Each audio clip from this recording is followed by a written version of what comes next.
Hi student, good morning. आज हम करते हैं हमारी first law of thermodynamics.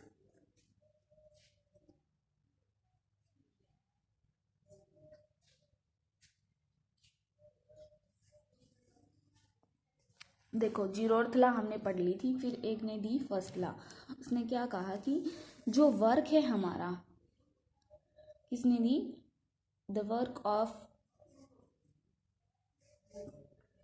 Work है वो हमारा किस पे डिपेंड करेगा? हीट पे डिपेंड करेगा। मीन्स कितना आपने खाना खाया है, मतलब कितनी आपने एनर्जी ली है, उस हिसाब से आप काम करोगे। तो उसी तरह उसने कहा कि वर्क जो है हीट पे डिपेंड करेगा, और वर्क को उसने क्या लिख दिया? J into Q, where J क्या है? कांस्टेंट है। J जो है जूल है, J is equal two joule. और एक जूल किसके इक्वल होता है? एक जूल होता है 4.186 जूल पर कैलोरी। जे जो कांस्टेंट है, जे कांस्टेंट है, और जे कांस्टेंट को इसने रिप्रेजेंट किया है कि जे जो है 1.486 जूल होगा, ठीक है, पर कैलोरी पे। मीन्स इतना जो है एनर्जी लगेगी एक कैलोरी पे, ठीक है। और work done is equal to Q, ठीक है।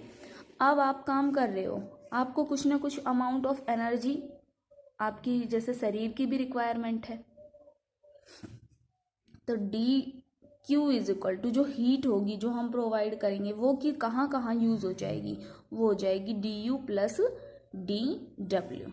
जो हमने हीट प्रोवाइड कराई वो किस में जाएगी? ये क्या कहलाती है? Internal energy. और ये होगा आपका वर्क डन। मान लीजिए आपने फैन ऑन किया, आपने उसको क्या कराई? एनर्जी प्रोवाइड करा दी। ऑन करने के बाद कुछ अमाउंट तो उसको अपनी काइनेटिक एनर्जी को भी स्टार्ट करने में लगेगी, तो वो रोटेट करना शुरू करेगा। रोटेशन होगी तो काइनेटिक एनर्जी आ गई, मीन्स मोशन आ गया। और क्या कर रहा है वो? अब हवा दे रहा है, तो वो उसका क्या है? वर्क डन है। तो ये हो गया इंटरनल एनर्जी का कॉन्सेप्ट। तो इसको ही हम कहते हैं फर्स्ट लॉ। अब जो देखिए, ये सारे क्या है? एनर्जी की फॉर्म है, तो इन सबको किस में मेजर करेंगे? हम जूल में मेजर करेंगे, ठीक है। अब देखो, वर्क कितना होता है? वर्क डन को हम कैसे लिखते हैं? Work done is equal to force into displacement. ये आप लोअर क्लासेस से पढ़ते आए हैं। तो फोर्स को प्रेशर की टर्म में लिखना है, क्योंकि अब हम स्टडी कर रहे हैं thermodynamics. P V T and S, ये चारों चीजें अब हमारे लिए इंपॉर्टेंट है। हम वेरी करा रहे हैं चीजों को इस फॉर्म में। तो फोर्स और डिस्प्लेसमेंट कैसी क्वांटिटी होगी? इन चारों में से कोई भी क्वांटिटी नहीं है। तो हमें पता है कि प्रेशर किसके इक्वल होता है? प्रेशर होता है फोर्स पर यूनिट एरिया के इक्वल होता है। तो जो वर्क डन है D W, small amount of work done, D Q D U D W, small amount D, where D is the small amount के लिए रिप्रेजेंट किया है। कैपिटल में करेंगे तो वैसे डी की फॉर्म में ही चलता है कि changement in heat is changement in internal energy then change in work.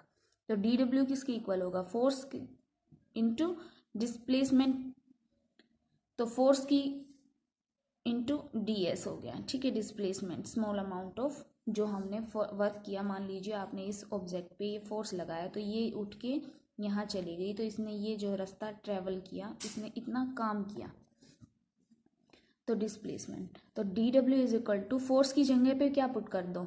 F is equal to P into A, तो P into A into D S, ठीक है। अब देखो, A into D S, area into एक length, और ये तीनों क्या बन गई? एल पावर 3 अगर डायमेंशन में चेक करूँ, मीन्स ये क्या बन रही है? वॉल्यूम बन रही है। तो डी डब्ल्यू किसके इक्वल आ गया? पी डी वी के। ये हमारा वर्क डन। तो फर्स्ट लॉ को हम कैसे लिख सकते हैं? D Q is equal to D U plus P D V. इस तरह से भी हम क्या लिख सकते हैं? फर्स्ट लॉ को रिप्रेजेंट कर सकते हैं। अब देखो, साइक्लिक प्रोसेस के लिए एक साइक्लिक प्रोसेस क्या होती है? साइक्लिक प्रोसेस जिसमें हम बहुत सारे ऑपरेशंस करेंगे और बाद में क्या आ जाए, उसी पोजीशन में आ जाए।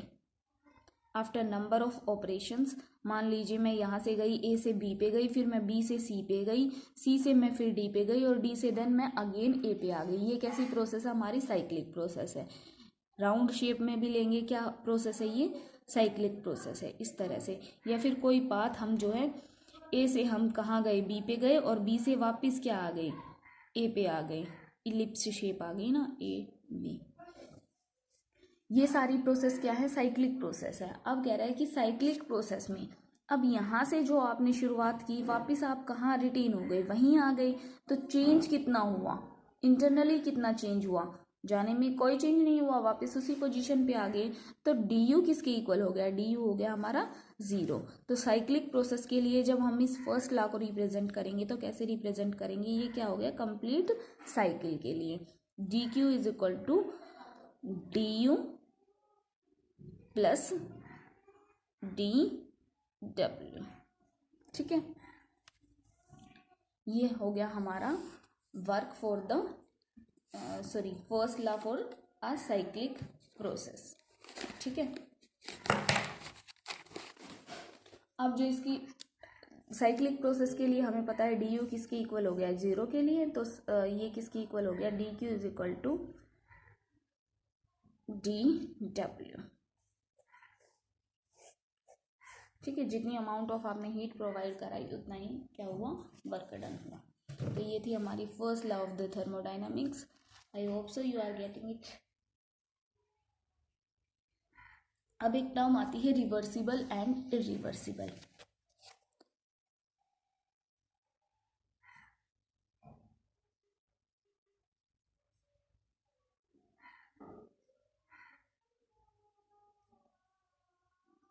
रिवर्सिबल किसको बोलेंगे? जो रिवर्स किया जा सके। मान लीजिए अब यहाँ से आए हम और यहाँ से वापस अगर मैं इस प्रोसेस को सेम कर पा रही हूँ तो ये कैसी प्रोसेस होगी?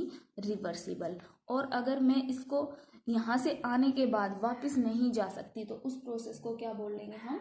इरिवर्सिबल प्रोसेस बोलेंगे। तो सिर्फ आज आपको इसकी डेफिनेशन बताइए कंप्लीट जो है, कहाँ रिवर्सिबल का एप्लीकेशन है और कहाँ इरिवर्सिबल का एप्लीकेशन है, वो हम नेक्स्ट लेक्चर में करेंगे।